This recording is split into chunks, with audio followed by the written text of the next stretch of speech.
Hi everyone, Aaron here for Zollotech, and today Apple released macOS Catalina 10.15.5.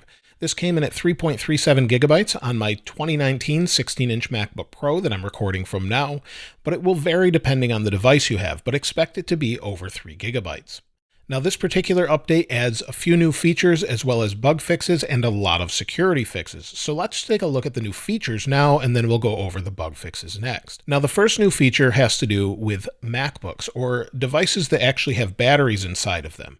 So MacBook, MacBook Pro, MacBook Air, for example. And if you go into your system preferences and go to Energy Saver, you'll now have battery health down at the bottom. Now battery health helps you manage your battery better to extend the life of the battery overall. And you can see here at the top, it gives me my battery condition. And since this is a newer MacBook, I would expect it to say normal.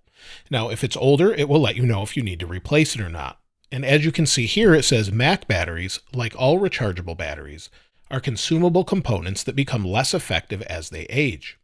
And so here we have battery health management. And as you can see, it says, as your battery ages, peak capacity is reduced to extend the battery lifespan. So right now it's turned on, and the peak capacity while plugged in will be reduced over time. So basically what Apple has said in the past is if you have a MacBook and maybe you leave it plugged into a monitor most of the time, you should drain that battery down at least once a month. Well, now you don't need to do any of that. They'll just simply manage it and take care of the battery. So maybe they won't charge it to 100%, or maybe they'll pull it back to 90 but still show you 100%. You can always turn it off if you need to take a trip, for example. Or maybe you just need a little extra battery, you can do that, but if you leave it on, it should extend the life of your battery over time.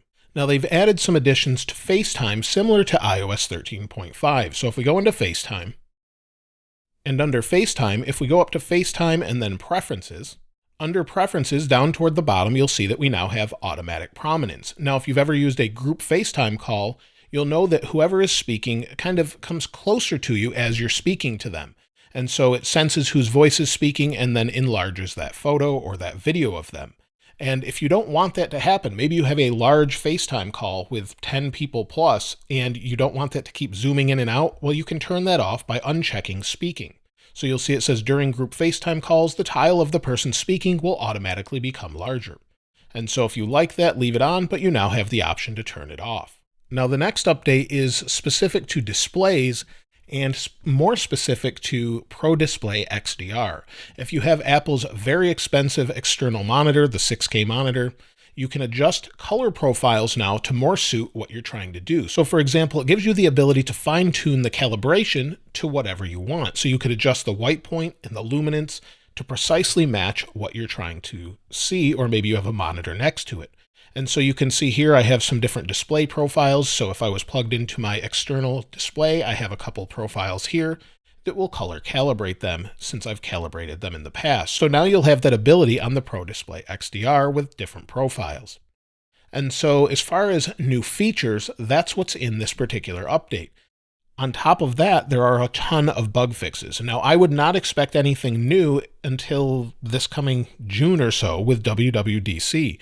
So expect a new update there with additional features. But as far as this particular update, there's a bunch of bug fixes in it. So let's go over them. Now, the first fix has to do with reminders. So if you're using reminders, it fixes an issue that may prevent reminders from sending notifications for recurring reminders. So if you weren't getting your notification regularly, it should now show up for you properly. It also addresses an issue that may prevent password entry on the login screen. So maybe you're trying to log into the Mac and it's not allowing it. It should finally be fixed. And of course, that's going to be very important to be able to use it, so that should be resolved. They've fixed an issue where you go to System Preferences and it would have a badge on it like there was an update due to a software update. Even after you installed that update, that has now been fixed and the badge should disappear properly. Now, for all of you using Zoom or maybe conference calling, things like that, if you were having an issue where you would close the conference call and then try to go back into it, the conference call wouldn't activate the actual camera properly. The internal camera will now activate properly and things will continue to work as they should. Now, if you have a Mac that has the T2 security chip in it, such as this 2019 MacBook Pro, a MacBook Air, the new ones, an iMac Pro, anything that has that chip, there was a problem where some people were not getting the option for their speakers to show up properly. So you'd go into sound preferences and your MacBook Pro speakers would not be on output. So you wouldn't be able to hear anything. This has resolved that issue, and your internal speakers should now work properly. Now, if you use iCloud Photo Library and you're in Photos, and when the Mac is asleep, you can upload and download photos to sort of sync with your iPhone, that wasn't working properly, and they've since resolved it. So the stability of that and it uploading and downloading while it's asleep and having all of your photos there should work the next time you open it up this time. So for some reason it wasn't working and now it's fixed. Now they've resolved a stability issue when transferring large amounts of data using RAID. So if you use RAID on a Mac Pro, or maybe you have an external RAID drive, that's basically a bunch of hard drives together that can sort of act as one and be faster. They weren't working properly if you were transferring huge amounts of data to them for some people, and so that has since been resolved. They've also fixed an issue for reduce motion where it wasn't working properly with FaceTime calls. So maybe you were using prominence in FaceTime and it was zooming in and out, and reduce motion wasn't working properly on that. If you go into your system preferences and then go to accessibility, and then you go to display, you have the option to reduce motion, similar to what you have on iOS and iPadOS. It wasn't working properly when using FaceTime, so it should work properly now. Now, there are some fixes where they fit them into what was called an enterprise group, but they don't necessarily apply only to enterprise. So for example, the first thing improves performance on certain Macs when enabling hardware acceleration in the GPU-intensive apps, such as those used for video conferencing. So if you're using the GPU for video conferencing, or you have the GPU enabled for even Final Cut Pro, let me show you what I mean by that. Now, for example, if you have an external GPU or an eGPU plugged in, you could select that for Final Cut Pro, for example. There was an issue where performance was hindered when you did that with things such as video conferencing. So now they've fixed that and performance should be improved. They've also fixed an issue with Microsoft Exchange accounts, if you're using that, where you were unable to sign in during account setup when you're using conditional access. Now, they've also given more of a notification for Apple push notifications. So it says Apple push notification service traffic now uses a web proxy when specified in a PAC file via the proxy's payload. And so they've updated that. It also resolves an issue that prevented some displays connected to the 2019 16-inch MacBook Pro from waking up when the Mac wakes up. So if you try and wake the Mac up by moving the cursor around and it wasn't working properly, that should now work properly.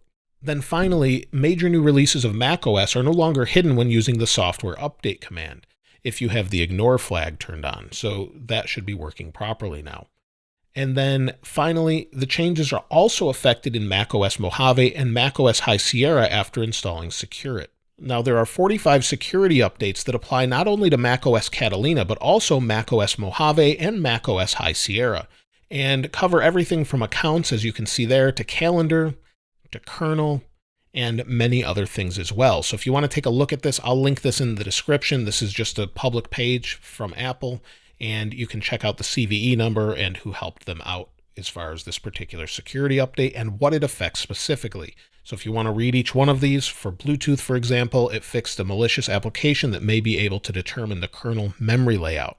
So they've fixed that and many other things. And so for this particular update, that's about it, and you really shouldn't expect anything new until the next version of macOS comes out, 10.16. We should see that on June 22nd at the WWDC online conference. If Apple does it like they have in the past, everyone will be able to watch it live, and we'll see some new features there. Now, if you've found anything else that I haven't mentioned, please let me know in the comments below. And if you'd like to get your hands on this wallpaper, I'll link it in the description along with one that fits the iPhone as well. If you haven't subscribed already, though, please subscribe. And if you enjoyed the video, please give it a like. As always, thanks for watching. This is Aaron. I'll see you next time.